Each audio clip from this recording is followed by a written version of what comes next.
बिस्मिल्लाहिर्रहमानिर्रहीम। अस्सलाम वालेकुम स्टूडेंट्स। टॉपिक है आज का सूडोसिलोमेट्स या एस्केलमेंट्स। सूडोसिलोमेट्स जो हैं ऐसे ऑर्गेनिजम्स जिनके अंदर सूडोसिलोम मौजूद होती है, हम उनको सूडोसिलोमेट्स कहते हैं। Pseudo mean false, coelom mean body cavity. अब जो है सूडोसिलोमेट्स एक ही किंगडम एनिमेलिया के अंदर जो ग्रुप है वो है एस्केलमेंट्स। एस्केलमेंट्स के अंदर जो है सूडोसिलोम प्रेजेंट होती है।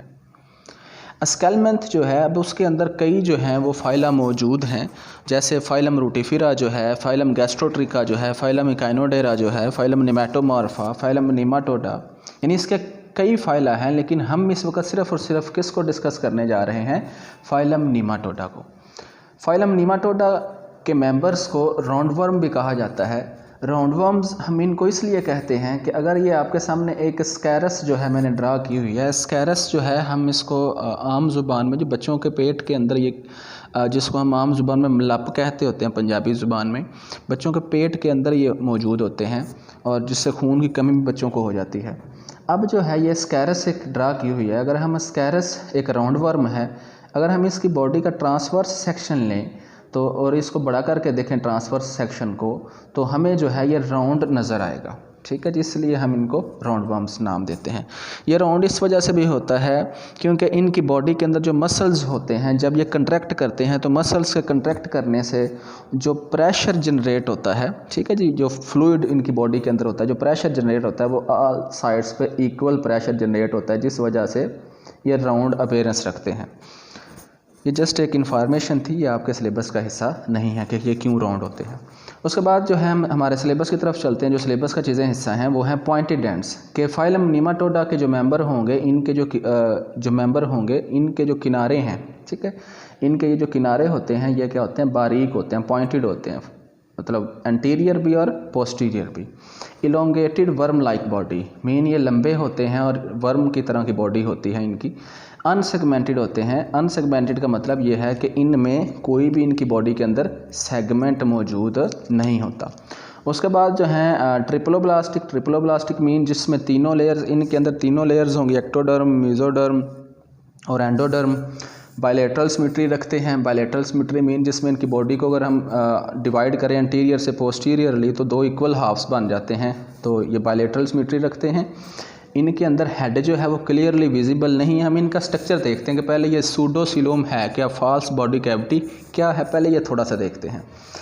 बच्चों आपके सामने जो है पहले जो है यहाँ पर मैंने ह्यूमन के, हम पहले समझते हैं ह्यूमन के, अगर हम अंदर देखें तो ह्यूमन का ये एब्डोमिनल रीजन है, पेट वाला रीजन है। इसको काट के अगर हम देखें तो ये जो है ह्यूमन की बाहर वाली वाल है, बॉडी वाल, ठीक है, जिसको हम बॉडी वाल कह रहे हैं। इस तरफ भी बॉडी वाल है, यानी सबसे बाहर जो है स्किन मौजूद होती है, जिसको हम बॉडी वाल कहते होते हैं। अब इस बॉडी वाल के नीचे, अब अच्छा अगर आप सेंटर में देखें तो ये बॉडी वाल अमूमन एक्टोडर्म से बनती है। अगर हम सेंटर में देखें तो ये हमें नज़र आ रहा है डाइजेस्टिव कैविटी, हमें डाइजेस्टिव ट्रैक्ट नज़र आ रहा है ये हमें, ठीक है। इसको एलिमेंट्री कैनाल भी कहते हैं। ये स्टमक है, ये स्मॉल इंटेस्टाइन है, ऊपर एसोफेगस है, इसको हम एलिमेंट्री कैनाल भी कहते होते हैं डाइजेस्टिव ट्रैक्ट को। सेंटर में हमें डाइजेस्टिव ट्रैक्ट या एलिमेंट्री कैनाल नज़र आ रही है। अब इस एलिमेंट्री कैनाल के बाहर की तरफ अगर आप देखें, ये एलिमेंट्री कैनाल एंडोडर्म जो लेयर है ये उससे मिलकर बनती है। अगर हम इस एलिमेंट्री कैनाल के बाहर की तरफ देखें तो हमें रेड कलर की जो है ये एक लेयर्स नज़र आ रही है, मसल्स, ये एक्चुअली मसल्स होते हैं, ठीक है। ये मसल्स की एक लेयर नज़र आ रही जिसने एलिमेंट्री कैनाल को सराउंड किए हुए है। अब ये जो मसल्स की लेयर है ये मेसोडर्म लेयर है, ठीक है जी, ये मेसोडर्म इसको हम कहते हैं। अब ये जो मेसोडर्म है, एक तो ये मेसोडर्म है एलिमेंट्री कैनाल के ऊपर, दूसरे नंबर पर अगर आप देखें तो ये जो मेसोडर्म हमें नज़र आएगी, ये जो बॉडी वाल है, बॉडी वाल के भी अंदर वाली साइड पे हमें मेसोडर्म नज़र आ रही है। तो मेसोडर्म जो है स्प्लिट कर जाती है। जब ये स्प्लिट करती है तो एक इसका हिस्सा बॉडी वाल के साथ रह जाता है और दूसरा जो इसका हिस्सा है वो क्या किसके साथ रह जाता है जी? एलिमेंट्री कैनाल के साथ। अब ये जो बीच में कैविटी बच जाती है, ये जो कैविटी बच जाती है बीच में, ये जो कैविटी है सिलोम, ये मेसोडर्म के स्प्लिट करने से, मेसोडर्म से मसल्स वगैरह बनते हैं, ये जो कैविटी बच जाती है इस कैविटी को हम क्या नाम देते हैं? बॉडी कैविटी या सीलोम, ठीक है जी, इसको सीलोम कहते हैं। ये मेसोडर्म के स्प्लिट करने से बनी है। ये ट्रू सीलोम है। यानी ट्रू सीलोम क्या होती है? ट्रू सीलोम ये वो कैविटी होती है जो मेसोडर्म के स्प्लिट करने से बनती है, और इसमें मेसोडर्म एक बॉडी वॉल के साथ होती है, दूसरी मेसोडर्म की जो लेयर है वो एलिमेंट्री कैनाल के साथ होती है। ये ट्रू सीलोम है। तो ऐसे ऑर्गेनिज्म को हम सीलोमेट्स कहते होते हैं। जबकि जो फाइलम नीमाटोडा के मेंबर हैं इनको हम सूडोसीलोमेट्स कहते हैं। अगर हम इनका स्ट्रक्चर देखें तो आप इनके स्ट्रक्चर में देखें तो ये सबसे बाहर हमें बॉडी वॉल नज़र आ रही है जी। सबसे बाहर हमें ब्लैक कलर की जो वॉल बनी हुई है ये बॉडी वॉल नज़र आ रही है। ये जो दीवार है ये बॉडी वॉल है, और ये जो सेंटर में इनकी बॉडी में हमें नज़र आ रही है ये AC stands for alimentary canal हमें नज़र आ रही है, खुराक वाली नाली इनकी। और बच्चों अगर आप इसमें खुराक वाली नाली देखें तो इसमें प्रॉपर माउथ भी है इसके एंटीरियर साइड पे, और इसकी पोस्टीरियर साइड पे जो है हमें एक ओपनिंग नज़र आ रही है जिसको हम एनस कह रहे हैं। तो ये वो फर्स्ट फाइलम है जिसके अंदर प्रॉपर जो है माउथ के साथ साथ एनस डेवलप हो गई, मीन ट्यूब लाइक यहाँ पे डाइजेस्टिव सिस्टम आ चुका है। अगर ये ओपनिंग ना होती, ये क्लोज होती, तो ये सैक लाइक डाइजेस्टिव सिस्टम था। यहाँ पर ओपनिंग दो अब हो गई हैं डाइजेस्टिव ट्यूब के अंदर, एक फ्रंट पे जो है वो माउथ है और एक जो पोस्टीरियर साइड पे वो है एनस, इसलिए जो है हम इसको ट्यूब लाइक डाइजेस्टिव सिस्टम कहते हैं या कंप्लीट डाइजेस्टिव ट्यूब है अब ये। अच्छा जी, अब अगर आप यहाँ पे बॉडी वॉल को देखें तो बॉडी वॉल के नीचे जो है एक लेयर मौजूद है मसल्स की जिसको हम नाम देते हैं मेसोडर्म लेयर। ठीक है जी, ये मेसोडर्म से मसल्स बनते हैं, रेड कलर की जो बनी हुई है। अब इस मेसोडर्म के आगे अगर आप एलिमेंट्री कैनाल देखें, ये अगर आप एलिमेंट्री कैनाल देखें तो एलिमेंट्री कैनाल के बाहर की तरफ हमें कोई मेसोडर्म नज़र नहीं आ रही।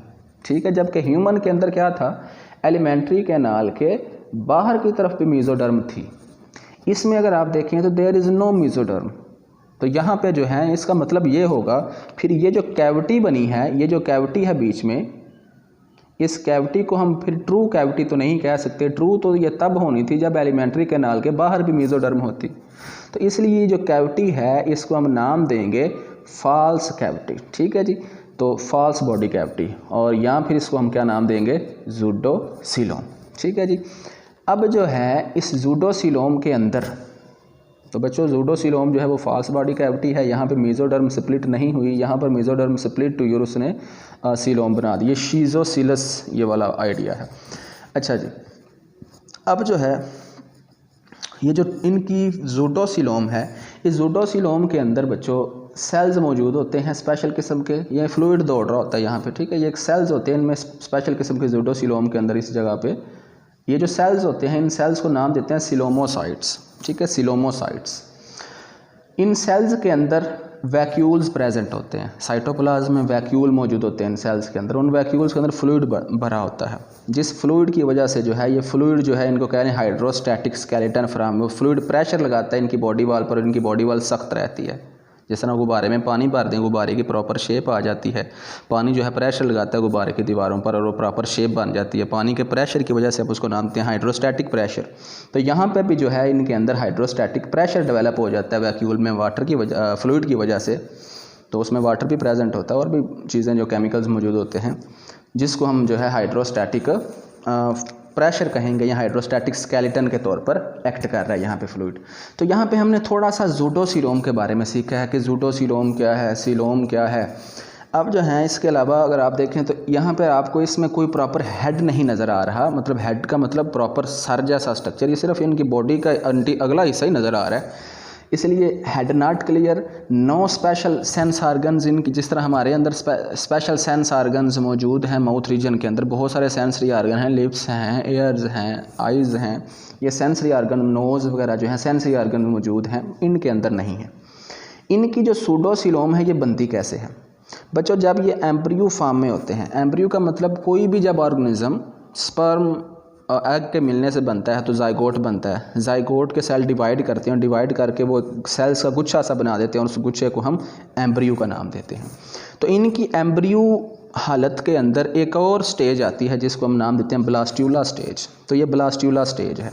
ब्लास्ट्यूला स्टेज के अंदर हमें ये बहुत सारे सेल्स नज़र आ रहे हैं। तो कुछ जगहों पे हमें सेल्स नहीं नज़र आ रहे, वहाँ पे एक कैविटी सी मौजूद है और उस कैविटी को हम क्या नाम देते हैं, ब्लास्टोसील। और इसी ब्लास्टोसील से क्या बन जाता है, सूडोसीलोम। यही ब्लास्टोसील बाद में कन्वर्ट हो जाती है सूडोसीलोम में। और ये हमने अभी ये सारी की सारी जो कैविटी है, ये सारी की सारी कैविटी क्या कहलाती है, सूडोसीलोम।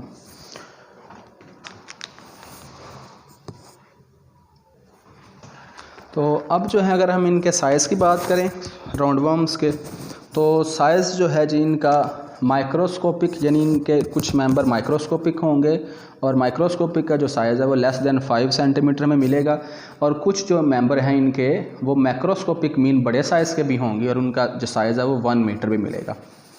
इसके बाद इनके डाइजेस्टिव सिस्टम की बात करें अगर हम, तो डाइजेस्टिव सिस्टम जो है इनके अंदर बच्चों ट्यूब लाइक है, प्रॉपर ट्यूब डेवलप हो चुकी है। पहलों में, इससे पहले जो फाइला थे उनमें सैक लाइक था, अब इनमें ट्यूब लाइक आ चुका है। ट्यूब लाइक का मतलब वो डाइजेस्टिव ट्यूब जिसमें माउथ भी प्रेजेंट हो और जिसमें जो दूसरी ओपनिंग है, पहली ओपनिंग तो माउथ है और जो दूसरी ओपनिंग है वो है एनस, या कुछ ऑर्गेनिज्म के अंदर एनस नहीं ओपनिंग होती, उनकी ओपनिंग को क्लोएका कहते हैं।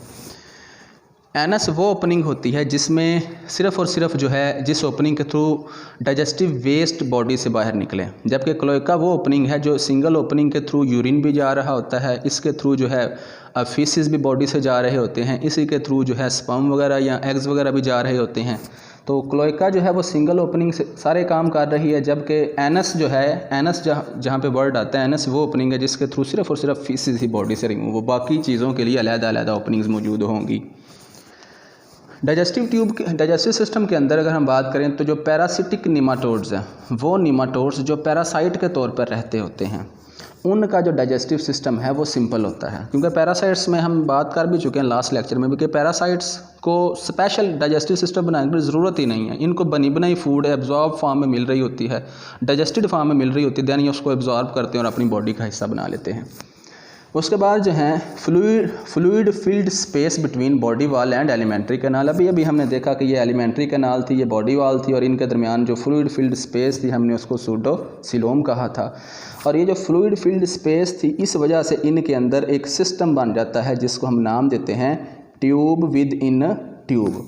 अब ये ट्यूब विद इन ट्यूब का मतलब क्या होता है कि इनकी body, tube with in tube का मतलब ये होता है कि एक ऐसा डाइजेस्टिव सिस्टम जो ट्यूब की तरह का हो, यानी जिसमें माउथ भी हो और जिसमें जो है एनस भी हो, इसके अलावा उस डाइजेस्टिव सिस्टम में हर आर्गन थोड़ा बहुत स्पेशलाइजेशन भी आ जाए। मीन माउथ के फेरेंक्स का काम अलहदा, यहाँ पे स्टमक का काम अलहदा, थोड़ी बहुत कह लें कम्प्लेक्सिटी आ जाए, हम उसको ट्यूब विद इन ट्यूब जो है वो डाइजेस्टिव सिस्टम भी कहते हैं। उसके बाद इनके अंदर सर्कुलेटरी सिस्टम कोई नहीं है जी, यहाँ पे there is no circulatory system, there is no respiratory system, respiratory system भी कोई नहीं। तो फिर गैस एक्सचेंज इनका कैसे होता है? तो बच्चों इनकी जो गैस एक्सचेंज है वो इनकी बॉडी सरफेस के थ्रू हो रही होती है, यानी इनकी बॉडी डायरेक्ट जो है वो इन्वायरमेंट में से गैसेस को एब्जॉर्ब, मॉइस्ट होती है, डायरेक्ट इन्वायरमेंट में से गैसेस को एब्जॉर्ब करती है और कार्बन डाइऑक्साइड वगैरह को रिलीज़ कर देती है। अगर हम इनके एक्सक्रीटरी सिस्टम की बात करें तो इनका जो एक्सक्रीटरी सिस्टम है, एक्सक्रीटरी सिस्टम के अंदर ये हमने एक जर्नल, अभी हम इस डायग्राम में इनका एक्सक्रीटरी सिस्टम भी देखेंगे, नर्वस सिस्टम भी देखेंगे। तो आपको ये जो सेंटर में नज़र आ रही है ये इनकी एलिमेंट्री कैनाल है, ब्लैक कलर की जो नज़र आ रही है इनकी एलिमेंट्री कैनाल है, यहाँ पे लिख भी देता हूँ एलिमेंट्री कैनाल है जी इनकी, और एलिमेंट्री कैनाल का ये माउथ और ये एनस। अब इस एलिमेंट्री कैनाल का ये वाला जो फूला हुआ हिस्सा है ये फेरेंक्स है, ठीक है, ये इनके हिस्से को फेरेंक्स कहते हैं। इसके फेरेंक्स के बाहर की तरफ अगर आप देखें, यानी इसके फेरेंक्स के बाहर ये जो हमें स्ट्रक्चर नज़र आ रहा है, ये जो राउंड सा स्ट्रक्चर नज़र आ रहा है, ये जो न्यूरॉन्स हैं स्पेशल किस्म की, इस राउंड स्ट्रक्चर को हम नाम देते हैं नर्व रिंग। तो इनकी फेरेंक्स सराउंडिंग में क्या मौजूद है? Nerve ring. अब इस नर्व रिंग से ये समझ लें कि इनके ब्रेन के तौर पर एक्ट कर रहा है, ब्रेन अभी बना नहीं है लेकिन ब्रेन जैसा इसका फंक्शन है।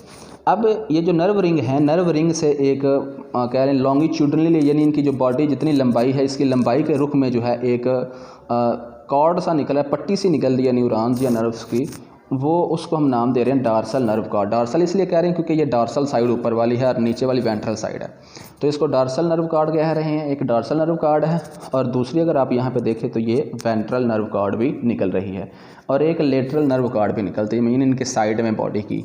तो ये जी इन यानी यहाँ नर्वस सिस्टम के अंदर हमने क्या देखा कि एक तो इनका नर्व रिंग है जो फेरेंक्स से इर्द गिर्द मौजूद है, उस नर्व रिंग से एक डार्सल नर्व कॉर्ड निकलती है, एक लेटरल वेंट्रल नर्व कॉर्ड निकलती है, मीन नीचे की जानब जो है, और एक लेटरल नर्व कॉर्ड निकलती है। इसके अलावा इनके जो माउथ पार्ट है, इनका ये जो माउथ है, इनके माउथ के साथ जो हैं कुछ स्पेशल किस्म के सेल्स मौजूद होते हैं जिनको वो भी न्यूरॉन सेल्स ही से वो निकले होते हैं, ग्रीन कलर के इसलिए बनाए हैं। उन सेल्स को हम नाम देते हैं सेंसरी पेपिली, उनका काम सेंस करना है चीज़ों को। ये तो हो गया इनका नर्वस सिस्टम। अब अगर इनके एक्सक्रीटरी सिस्टम की बात करें तो जो इनका एक्सक्रीटरी सिस्टम है, एक्सक्रीटरी सिस्टम को यहाँ पे मैंने ब्लू कलर से बनाया हुआ है। तो इनके एक्सक्रीटरी सिस्टम के बारे में, एक्सक्रीटरी सिस्टम का काम ही होता है नाइट्रोजनस वेस्ट को बॉडी से रिमूव करवाना। ये एक आपको ट्यूब सी नज़र आ रही है, जो ट्यूब जो है इनकी पूरी बॉडी में जो है वो रन कर रही है, लॉन्गिट्यूडनली मीन इनकी बॉडी के अलॉन्ग रन कर रही है। इस ट्यूब को हम नाम देते हैं एक्सटर्नल एक्सक्रीटरी कैनाल, ठीक है जी, एक्सक्रीटरी कैनाल जो लॉन्गिट्यूडनली इनकी बॉडी में रन कर रही है। एक डॉर्सल साइड पे है, एक अगर आप देखें तो ये एक्सक्रीटरी कैनाल वेंट्रल साइड पे नीचे की जानब भी हमें नज़र आ रही है, ठीक है जी। तो दो एक्सक्रीटरी कैनाल हैं, ये पूरी बॉडी से होकर आ रही हैं और आ किस तरफ रही हैं, एंटीरियर एंड की तरफ आ रही हैं, और एंटीरियर एंड की तरफ आकर क्या हो जाती हैं, मिल जाती हैं। और ये एंटीरियर वेंट्रली, ठीक है, ये वेंट्रल साइड है बच्चों, ये जो नीचे वाली साइड है ये वेंट्रल साइड है। तो ये वेंट्रल साइड पर आकर मिल जाती हैं, वहाँ से ये बॉडी से बाहर ओपन हो जाती हैं और इस ओपनिंग को हम नाम देते हैं एक्सक्रीटरी पोर। तो बॉडी से जितने भी वेस्ट इनमें आ रहे होते हैं वो इस एक्सक्रीटरी पोर के थ्रू बॉडी से बाहर रिमूव हो जाते हैं। ये इनके अंदर जो है ये एक्सक्रीटरी सिस्टम है इनका। इसके बाद जो है लोकोमोशन की अगर इनकी बात करें तो लोकोमोशन जो है इनमें वो है अंडुलेटिंग वेव्स की सूरत में ये मूव करते हैं। मीन ये मूव ऐसे करते हैं। अंडुलेटिंग वेव का मतलब क्या है? अंडुलेटिंग वेव का मतलब होता है किसी भी जिस्म का वेव लाइक मोशन। ये कुछ जिस्म वेव की तरह मूव करे, जैसे देखें ना, वो कभी इधर गया फिर थोड़ी देर बाद इधर आएगा, फिर इधर से उधर जाएगा। इस तरह सांप अमूमन हमने देखा होगा, स्नेक मूव कर रहा होता है, उसका भी अंडुलेटिंग वेव की सूरत में वो भी मूव करता है, उसका भी मोशन अंडुलेटिंग वेव की तरह का है। तो ये मूव किस तरह से करते हैं? अंडुलेटिंग वेव्स की तरह मूव करते हैं, और जब इनके मसल्स कंट्रैक्ट होते हैं और रिलैक्स होते हैं तब ये मूव करते हैं। एक और जो चीज़ इंपॉर्टेंट चीज़ है एमसीक्यूज़ के हवाले से कि इनके अंदर जो है there is no circular muscle. ये जो राउंड वर्म्स होते हैं इनके अंदर सर्कुलर मसल एब्सेंट है, इनके अंदर सिर्फ और सिर्फ जो है लॉन्गिट्यूडनल मसल्स हैं। तो ये जो हमने बात की है कंट्रैक्शन की, रिलैक्सेशन की, ये लॉन्गिट्यूडनल मसल से कंट्रैक्ट रिलैक्स होने से ये मूव कर रहे हैं। इनके जो मसल्स होते हैं, इनके मसल्स के 4 बैंड, ज़मीन 4 इनके वो कह लें कि रॉड लाइक स्ट्रक्चर्स बनाते हैं। तो अगर हम इनके वो बैंड देखें, यहाँ पे मैंने इसको क्रॉस सेक्शन में दिखाते हैं कि इनके ये जो क्रॉस सेक्शन इनका लिया है, राउंड वर्म्स हैं इसलिए राउंड क्रॉस सेक्शन है। ये ऊपर वाली साइड डार्सल है, नीचे वाली साइड वेंट्रल है, इसके साइड वाली जो साइड है लेटरल, और इस साइड पे जो है वो भी लेटरल साइड ही है। अब इनके डार्सल साइड पे भी मसल का एक बैंड हमें नज़र आ रहा है। एक मसल का बैंड हमें वेंट्रल साइड पे नज़र आ रहा है, एक जो मसल्स का बैंड है ये लेटरल साइड पे नज़र आ रहा है, और दूसरा भी जो मसल का बैंड है ये भी लेटरल साइड पे ही नज़र आ रहा है। तो बच्चों ये जो डार्सल साइड पे बैंड है, ये एक बैंड जो है जो दूसरे साइड लेटरल साइड का जो बैंड है, ये दोनों आपस में कनेक्ट हैं, इसलिए यहाँ पे हमने टर्म बोल दी डार्सोलेटरल। और इस साइड पे अगर आप देखें तो ये वेंट्रल साइड का और ये लेटरल साइड का जो बैंड है ये भी दोनों कनेक्ट हैं, तो इन दोनों के लिए टर्म बोल दी वेंट्रोलेटरल। तो इनके अंदर मसल्स के 4 बैंड हैं, एक जो है वो डार्सोलेटरल जोड़ा है और दूसरा जो है वो वेंट्रोलेटरल का जोड़ा है। देन हम इनकी बात करते हैं रिप्रोडक्शन की। रिप्रोडक्शन की अगर हम बात करें तो ये यूनिसेक्सुअल हैं। यूनिसेक्सुअल का मतलब ये होगा कि मेल इनके सेपरेट होते हैं, फीमेल सेपरेट होते हैं। इनके जो मेल्स होंगे, मेल के अंदर रिप्रोडक्टिव स्ट्रक्चर्स जो मौजूद हैं वो टेस्टिस हैं, और टेस्टिस के थ्रू जो सेल्स पैदा होते हैं वो हैं स्पर्म सेल्स। इसी तरह जो फीमेल्स हैं, इनकी फीमेल्स के अंदर जो रिप्रोडक्टिव स्ट्रक्चर हैं वो ओवरी, और ओवरी के अंदर जो रिप्रोडक्टिव सेल्स बन रहे होते हैं वो हैं एग्स। इनके अंदर जब स्पर्म एग मिल जाते हैं तो उनके मिलने से जाइगोट से देन जो है लार्वल स्टेज अपेयर हो जाती है, यानी इनके अंदर लार्वल जो स्टेज है वो भी एग्जिस्ट करती है। लार्वल स्टेजेस कई तरह की हैं, जिनमें से सिर्फ एक की एग्जांपल आपको बता रहा हूँ, माइक्रोफिलैरी। अब एक इंटरेस्टिंग इन्फॉर्मेशन है जो आपके सिलेबस का हिस्सा नहीं है बट आपको पता होना चाहिए। इनके अंदर जो हैं जो निमाटोड्स हैं या जो राउंड वर्म्स हैं, इनकी बच्चों एक स्पीशी है वो चिरेरिया स्पीशी, ठीक है, ये कुछ इनके स्पीशीज़ के नाम हैं। अब उस स्पीशी से एक बीमारी होती है एलिफेंटियासिस। एलिफेंटियासिस में जो लेग्स, जो जिसको ये बीमारी होती है उसकी लेग में लिम्फेटिक फ्लूइड जमा हो जाता है और उसकी जो लेग्स हैं वो एलिफेंट की तरह जो हैं वो मोटी हो जाती हैं। उसके बाद एक और जो स्पीशी है वो है एस्कैरिस, जिसको आम ज़ुबान में मलाप भी कहते हैं। एस्कैरिस से जो बीमारी होती है बच्चों में, उस बीमारी का नाम है एस्कैरियासिस। तो ये जी आपका टॉपिक कंप्लीट हुआ।